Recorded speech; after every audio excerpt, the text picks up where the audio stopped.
let's do this.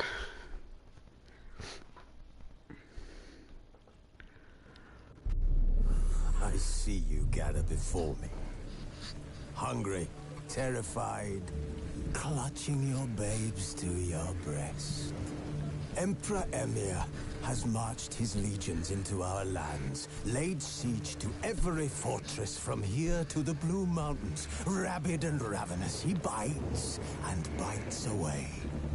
Men of the North, you stand at the precipice. Your kings have failed you, so now you turn to the gods.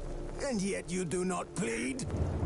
You do not kneel to dust your heads with ash. Instead you wail, why have the gods forsaken us? We must look into the trials we failed long ago.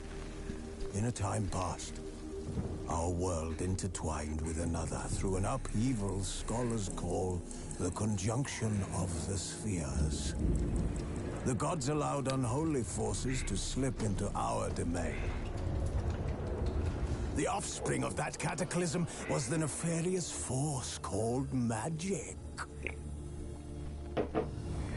Yet we did not banish it, instead studying the vile arcane for our own power and wealth. And the monsters at our door, the unholy relics of this conjunction. The trolls, the corpse eaters, the werewolves. Did we raise our swords against them? Or have we laid this burden on others? On so-called witches. Stray children taught the ways of foul sorcery, their bodies mutated through blasphemous ritual. Sent to fight monsters, though they could not distinguish good from evil. The flicker of humanity, long extinguished within them. Yes, their numbers have dwindled through the years, but a few still roam our lands, offering their bloody work for coin. To this day, they shame us with their very existence. The North bleeds, flogged by war. The battles are the gods' whip. This bard's tale begins near White Orchard, with my dear friend Geralt of Rivia seeking his lover of yore, the sorceress Yennefer. She'd eluded him for years, but now seemed just a few steps ahead. After many trials and tribulations, Geralt finally learned that Yen was in nearby Vizima.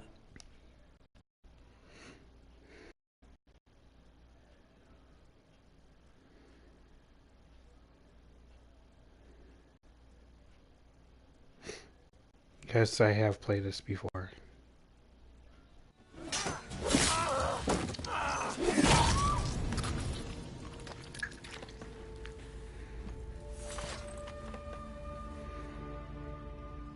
It's all right. It's over. Leave me be! Get away! See his face! God save us! Be gone, and don't ever come back.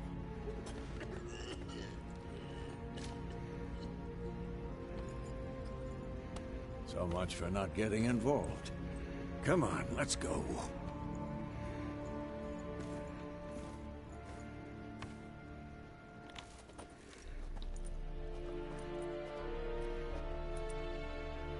That brawl, we didn't start it.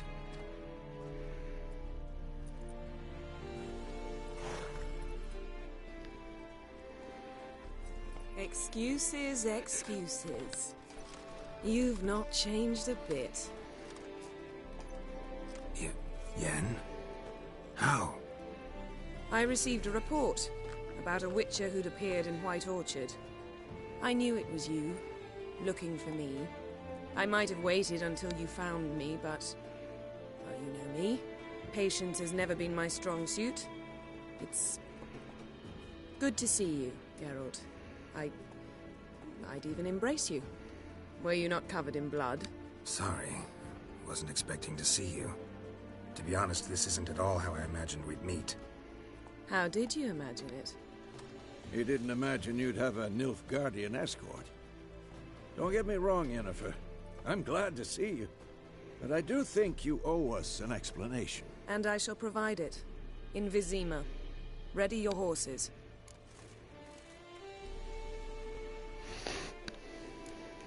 Spent the last 6 months in the saddle.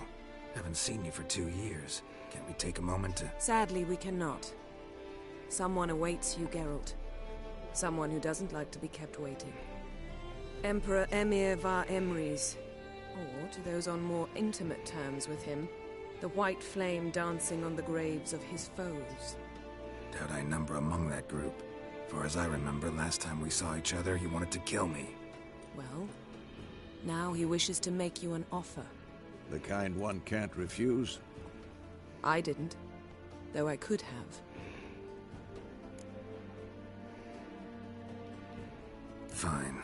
Guess I'm willing to hear him out. The Emperor of Nilfgaard, Lord of Metina, Ebbing, and Gamera. What about you? I'm going in the opposite direction.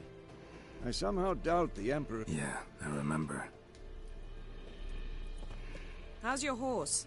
Swift? Can't complain. I'd like to be back behind some thick city walls.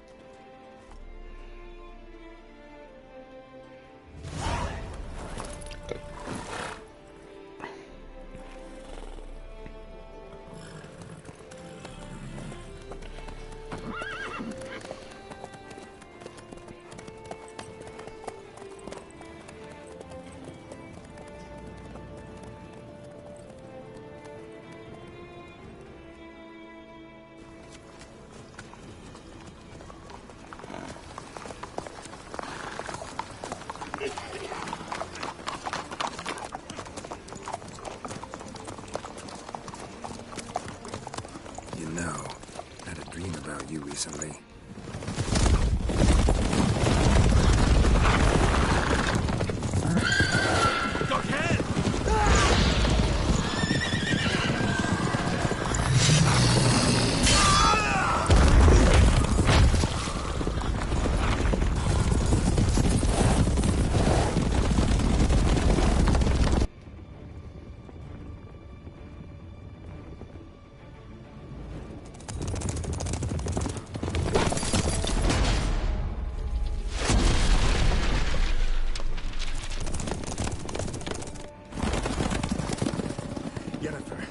We shall talk of this tomorrow, all right? After the audience.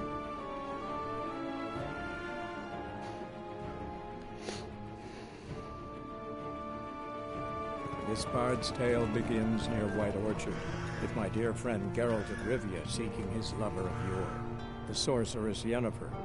She'd eluded him for years, but now seemed just a few steps ahead. After many trials and tribulations, Geralt finally learned that Yen was in nearby Vizima.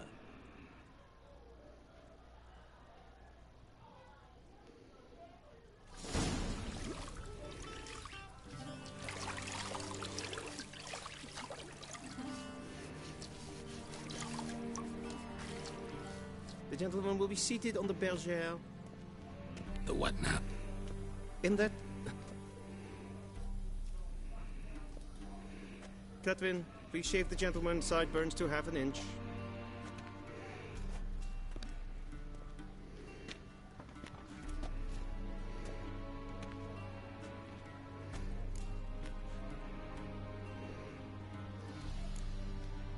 Fine. Then what? Gonna do my nails too? If time permits. Sadly, the day is short, while the list of hygienic and cosmetic treatments that the gentleman should undergo is really rather long. Tilt your head back, please, and sit still.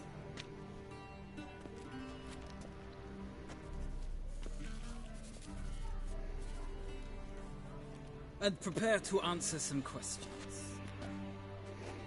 General, I am not certain this is the appropriate time. I can't think of a better time. Men turn honest when they feel a blade at their throat. Morvran Voorhis, commander of the Alba Division. Before they take you in to see the Emperor, there's some information I need you to verify. It's a formality, but one that must be seen to. Sure. Paperwork's gotta be in order. So, Geralt of Rivia. Place of birth, unknown, parents unknown, age unknown. All insignificant details. Let us proceed to more recent events. The siege of La Valette Castle. The fate of the defending commander, one Arian.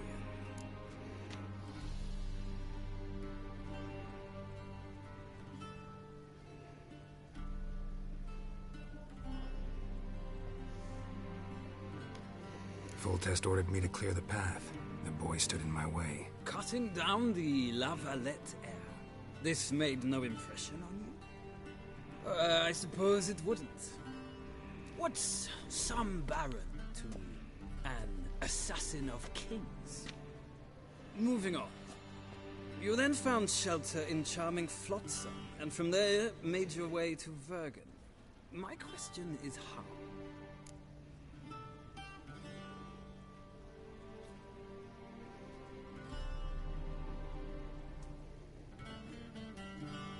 I got out of Flotsam with Vernon Roach, commander of the Blue Stripes, and... A murderer of non-humans.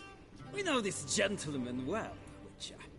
You forge interesting alliances. Something tells me my most interesting is yet to come. Go on, next question, before my beard grows back in.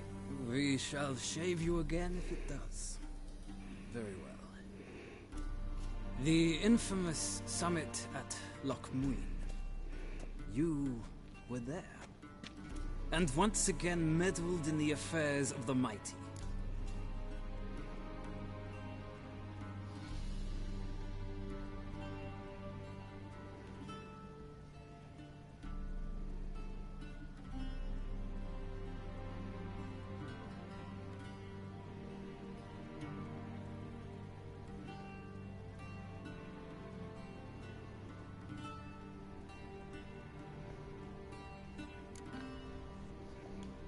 Not the way I see it.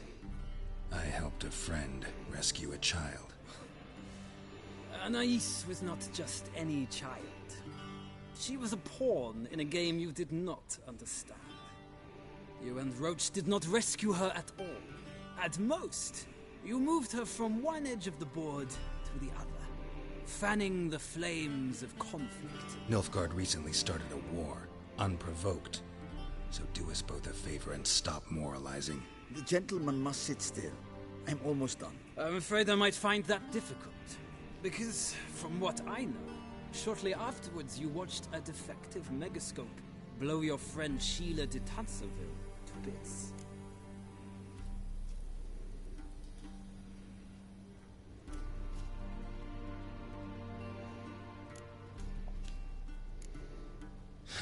An old acquaintance, more like. Not so close that I felt bad for her, but close enough that I knew she deserved it. He believes he alone knows what is good and what is evil, and that this gives him the right to dispense justice. Your comrade Letho of Gullet described you so. Quite accurate, I'd say. My comrade, your agent. Well, national interest calls on one to forge difficult alliances at times. Alliances with witches included.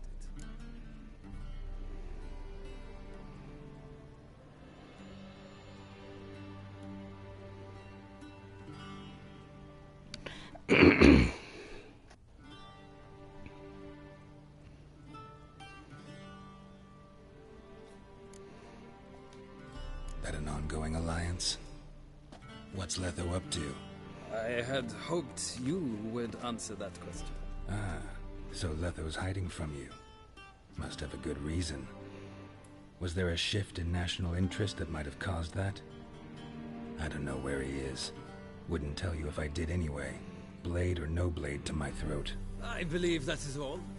Your signature, please, affirming you stated the whole truth and nothing but the truth. I don't know. On pain of imprisonment or death, etc. I can restart it if you want me to.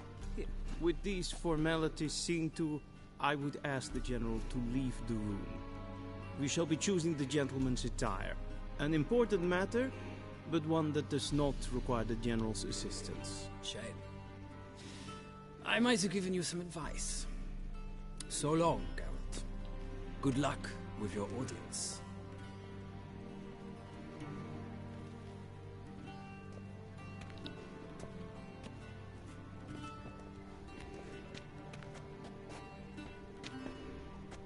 Feels more like I'm being readied for a wedding. Were that so, I would have prepared the gentleman a frock, a Or you tailcoat, could restart the or link. possibly a dinner Yeah. jacket. In point of fact, the gentleman will choose from these garments.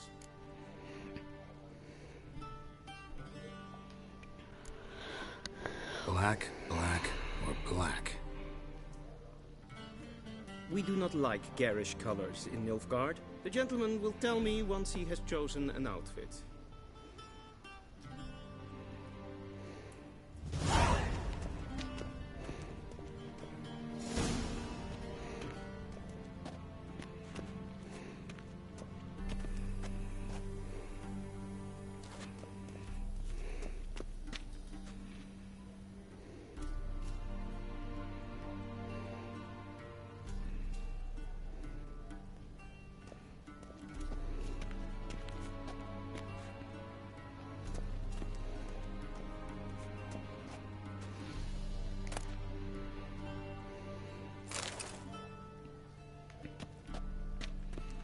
This might come as news to the gentleman, but a towel wrapped around one's waist is not fitting attire for an audience. The gentleman will kindly dress.